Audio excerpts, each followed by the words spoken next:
Hello friends, welcome to Ankuran coaching classes. So last class jibu video mo digoslo that ami Maxwell's inductance bridge to ami discuss korislo. Aji mi discuss kobol loisu Maxwell's inductance capacitance bridge. So yet Maxwell'er jitu bridge to yat moi draw kori disu. Jitu bridge to ase tonloke dekha paisa. Yat soa jitu amar unknown inductance যেটো আমি calculate কৰিম হেতু code calculate কৰিম আমি with the help of standard variable capacitance এই C4 সহায়ত ঠিক আছে ইয়াত সব লিখাই আছে in this bridge an inductance is measured by comparison with a standard variable capacitance okay so ইয়াত সোয়া let কি হৈছে L1 কি দিয়া হৈছে সোয়া unknown inductance এটো হৈছে এটা unknown inductance R1 দিয়া হৈছে effective resistance of inductor L1 obviously inductor এটা effective resistance থাকে যেটো আমি লাস্ট ক্লাসত আমি yes পাই গৈছিলো তো হেয়া হৈছে R1 ঠিক হেনে কই R2 R3 আৰু R4 ইয়াত দিয়া হৈছে সোয়া known that means যাৰ আমি ভ্যালুবোৰ গম পাও non inductive resistance okay আৰু C4 কি দিয়া হৈছে সোয়া variable standard capacitor okay বাকি তোমালোকে এবোৰ গম পাই E1 E2 E3 E4 হয়নে এফালে I1 এফালে I2 কারেন্ট আগৰ ব্ৰিজ বোৰ তোমালোকে পাই আহিছা হয়নে so after solving this bridge okay আমি L1 and R1 er value বোৰ আমি find out কৰা পিছত কেনেকে আমি পাম হেবোৰ সোৱা পিছত আমি এটা বস্তু আমি চাব লাগিব তাৰ সেম ফেজৰ ডায়াগ্ৰামটো সোৱা এইটো ফেজৰ ডায়াগ্ৰাম হয়নে obviously অলপ দেখি ভয় লাগিছে নি নাই তো ইমান টাফ নহয় দিয়া বহুত সহজে হয় খিনি মই যেনেকে লাস্ট ক্লাছত অতি সহজে তোমালোকে বুজি পাইছিলা ঠিক তেনেকৈ এই ফেজৰ ডায়াগ্ৰামটো তোমালোকে বুজি পাবা okay so let's start so start কৰাৰ আগে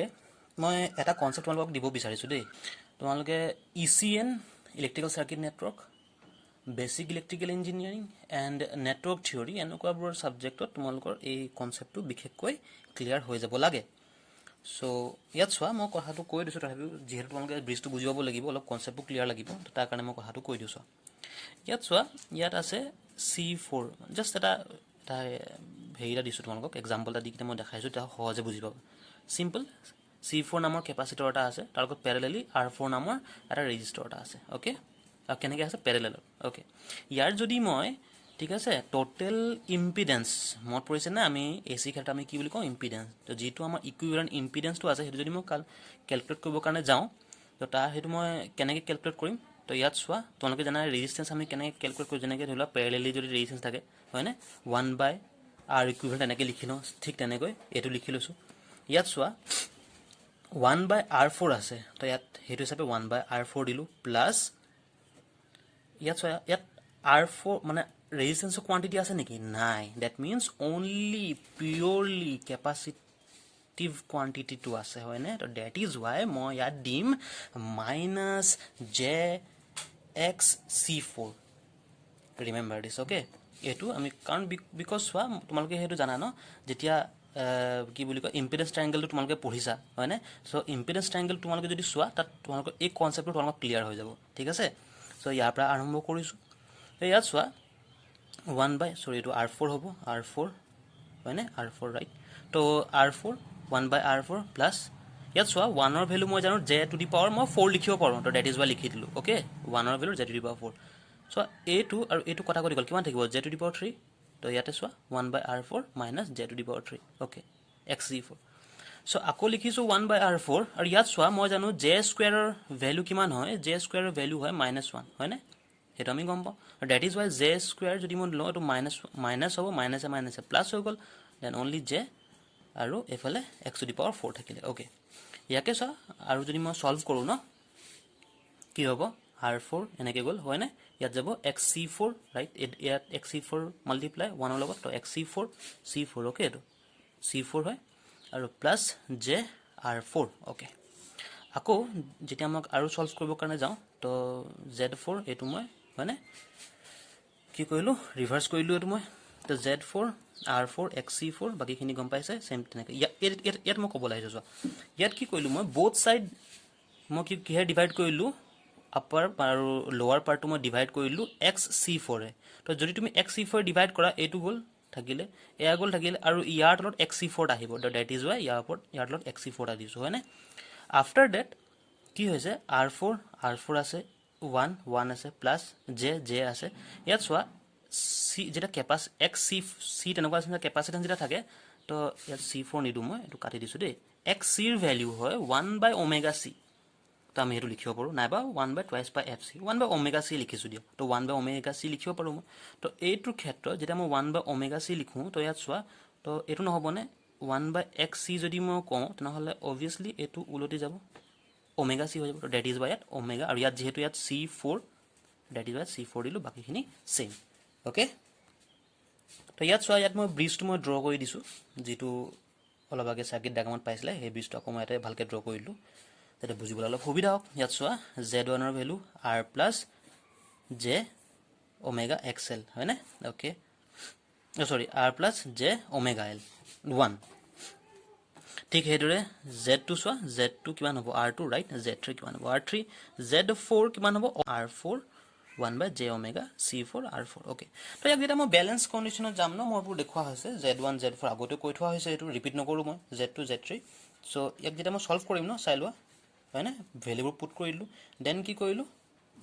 ক্ৰস মাল্টিপ্লাই কৰিলো ক্ৰস মাল্টিপ্লাই কৰাৰ পিছত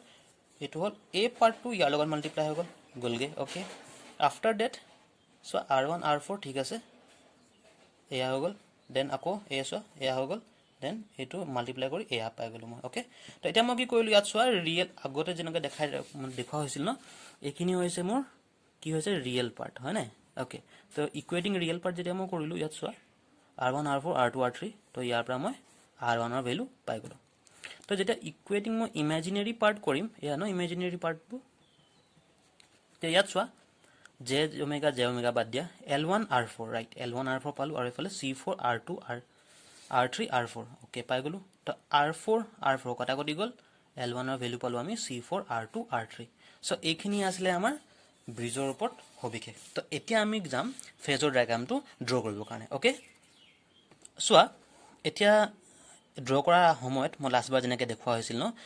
i1 ক মই এটা ৰেফাৰেন্স ফেজৰ হিচাপে লম সো ইয়াৰ কাৰণে এয়া মই i1 মই ড্ৰ কৰি ললো সো ইয়াত চোৱা ইন্ডাক্টেন্স ম্যাক্সওয়েল ইন্ডাক্টেন্স ব্ৰিজত মই যেনেকৈ দেখাইছো ন তো ইয়াত হোৱা ভোল্টেজ ড্ৰপটো ইয়াত চোৱা ইয়াত কি কোৱান্টিটি আছে r1 আছে l1 আছে সো ইয়াত only this one r1 not হোৱা যেটো ভোল্টেজ ড্ৰপ তুমি মোক কোৱা যেটো ভোল্টেজ ড্ৰপ ইয়াত হৈ আছে হেতু কাৰেন্টৰ লগত কেনেকুৱা এংগল তো obviously same angle লাষ্ট ক্লাছত মই কৈছিলো হেতু তো that is why তো মই ইয়াতে ধৰি ললো দিয়া কিমান হ'ব এটো হ'ব voltage ড্ৰপটো i1 r1 okay then after that l1 ৰ যেটো ভোল্টেজ ড্ৰপ হৈ আছে হেতু কাৰেন্টৰ লগত কেনেকুৱা এংগল কৰিব তো obviously তোমালোকে কবা যে সিন্স এটো একদম পিওৰলি ইন্ডাক্টিভ তো that is why হেতু লিডিং এটো ভোল্টেজ কোয়ান্টিটি হয় কি হ'ব i1 omega l1 এটো ভোল্টেজ কোয়ান্টিটি আৰু এটো কাৰেন্টৰ লগত লিডিং তো আফটাৰ দ্যাট তো মই যেতিয়া এটো সোৱা কানেক্ট কৰি দিম এই দুটা পইণ্ট ওকে সো আফটাৰ এই দুটা পইণ্ট কানেক্ট কৰাৰ পিছত মই কি পাম এই ভ্যালুটোৱে হৈছে e1 এতিয়া সোৱা এটো হৈছে e1 তো আফটাৰ দ্যাট এই পজিশনটোৱে দ্যাট মিন্স এই ভেক্টৰটোৱে কি বুজাব e2 কে নুবুজাবনে মই জানো ব্যালেন্স কন্ডিশনত কি হয় e1 = e2 and e3 = e4 last ক্লাছত কৈছো এতিয়া বহুত মন দিবলগীয়া কথা ভালকে সোৱা এটা আমি উল্টাকে যাম গম পায় ওকে যেনেকৈ লাষ্ট ক্লাছত আমি দেখাইছিলো হয় না ইটো আমি পাই গলো পোৱাৰ পিছত আফটাৰ আমি উল্টা যাম মানে দ্যাট মিন্স কি হ'ল আমি প্ৰথমে আমি ইয়াৰ ভোল্টেজ আপটো পাই গলো ওকে ইয়াত সোৱা এই যেটো e2 হয় এটো কি হয় ৰেজিস্টৰ r2 তে হোৱা ভোল্টেজ ড্ৰপ নহয় নে বিকজ ইয়াত আৰু ভোল্টেজ ড্ৰপ নাই সো এতিয়া মোক কোৱা যেহেতু ইয়াত ৰেজিস্ট্যান্স আছে সো এই ভোল্টেজ মানে দ্যাট মিন্স এই e2 যেটো ভোল্টেজ ড্ৰপ দ্যাট মিন্স যেটো r2 ত হৈ আছে e2 ভোল্টেজ ড্ৰপ আৰু i2 কেনেকুৱা এংগল থাকিব সো তোমালোকে কবা যেহেতু ইয়াত ৰেজিস্ট্যান্স আছে তো হেতু সেম এংগল অৰ্থাৎ এইটো যেহেতু e2 এ হয় দ্যাট মিন্স এতিয়া সোৱা i2 যেটো হ'ব এটো এনেকে হ'ব দ্যাট মিন্স এই পোরশনটো করবাত নহয় হ্যাঁ i2 বুজাই আছে দ্যাট মিন্স এই ভেক্টৰটো দ্যাট মিন্স অকন মই এক্সটেন্ড কৰিলো i2 বুজাই আছে ওকে এতিয়া সো আমি উলাব যাম e3 সো e3 i1 ৰ লগত কেনেকুৱা এংগল কৰি আছে E3 এ I1 লগত কেনেকুৱা এংগল কৰি আছে তোমালোকে ক'বা সিন্স এটো ৰেজিস্ট্যান্স আছে অনলি তো E3 এ I1 লগত সেম এংগল তো that is why that means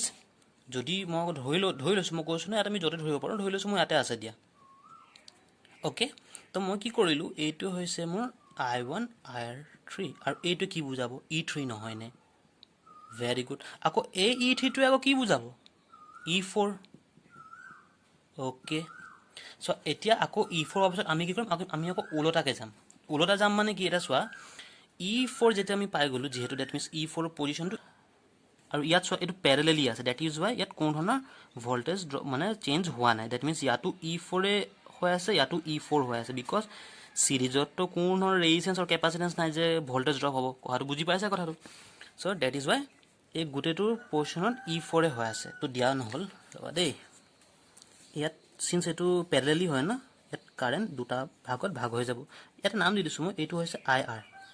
হৈছে IC নাম দি দিছো সিন্স প্যারালাল আছে ন কারেন্ট দুটা ভাগত ভাগ হৈ যাব ওকে E4 ত সো ইয়াত E4 আছে তো E4 ভোল্টেজ ড্রপ কি হ'ব ইয়াত দুটা ভোল্টেজ ড্রপ আছে কি ভোল্টেজ ড্রপ হ'ব এক হ'ব IR R4 আৰু এটা ভোল্টেজ ড্রপ কি আছে IC কি হ'ব এটো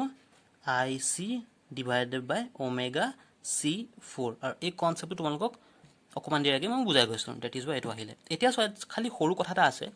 যি E4 আছে ইয়াত লগত এই IR কারেন্টটো যেটো আছে হেতু কেনেকুৱা এংগলত হ'ব তো তোমালোকে কবা যেহেতু ৰেজিস্ট্যান্স থ্ৰু দি গৈছে তো এই কাৰেন্টটো ইয়াত সেম এংগল মই ধৰি লৈছো দিয়া এটো এইখিনিতে আছে কবাত এজুম কৰি লৈছো দে এইখিনি এজুম কৰি লৈছো মই IR ইয়াতে আছে বিকজ সেম এংগল ৰেজিস্ট্যান্স থ্ৰু দি গৈছে সেম এংগল দ্যাট ইজ হোৱাই ইয়াত আছে এতিয়া চোৱা IC কাৰেন্টটো E4 লগত কেনেকুৱা এংগল হ'ব তো তোমালোকে কবা যে যেহেতু এইটো কেপাসিটেন্স হয় আৰু মই জানো কেপাসিটেন্সত current leading that is why IC কাৰেন্টটো E4 ৰ পৰা 90 ডিগ্ৰী লিডিংত থাকিব ওপৰৰ ফালে দ্যাট ইজ হোৱাই মই এই ওপৰৰ ফালে এনেকে দিম IC টো হৈছে ওকে যদি মই এইটো এনেকে বঢ়াই দিও ন ইয়াত কাট খালে আৰু এইটো এনেকে লৈ যাম ওকে দ্যাট মিন্স মোৰ IC ৰ পজিশনটো এটো হয় সমান খালকে বুজি আছা এতিয়া চোৱা লাষ্ট এটা পইণ্ট এটা আছে আৰু হেতু হৈছে কি total E উলাব আইদাৰ E1 plus E3 কৰিম অৰ E2 plus E4 কৰিম তো তুমি চোৱা E2 বা E1 ৰ কা পজিশন হৈছে এটো E3 অৰ E4 ৰ কা পজিশন হৈছে এটো সো বাকিখিনি তোমালোকে গম পোৱা এটো মই কি কৰিম হয়নে প্যাৰালেলি এক্সটেন্ড কৰি দিম এনেকে হয়নে ওকে আফটাৰ দ্যাট এটো এনেকে প্যাৰালেলি এক্সটেন্ড কৰি দিম মই কানেক্ট কৰি দিম ইয়াত মই তাৰ পাছত এটো কি কৰিম মই পজিশনটো দুটা পইণ্ট এনেকে এড কৰি দিম মই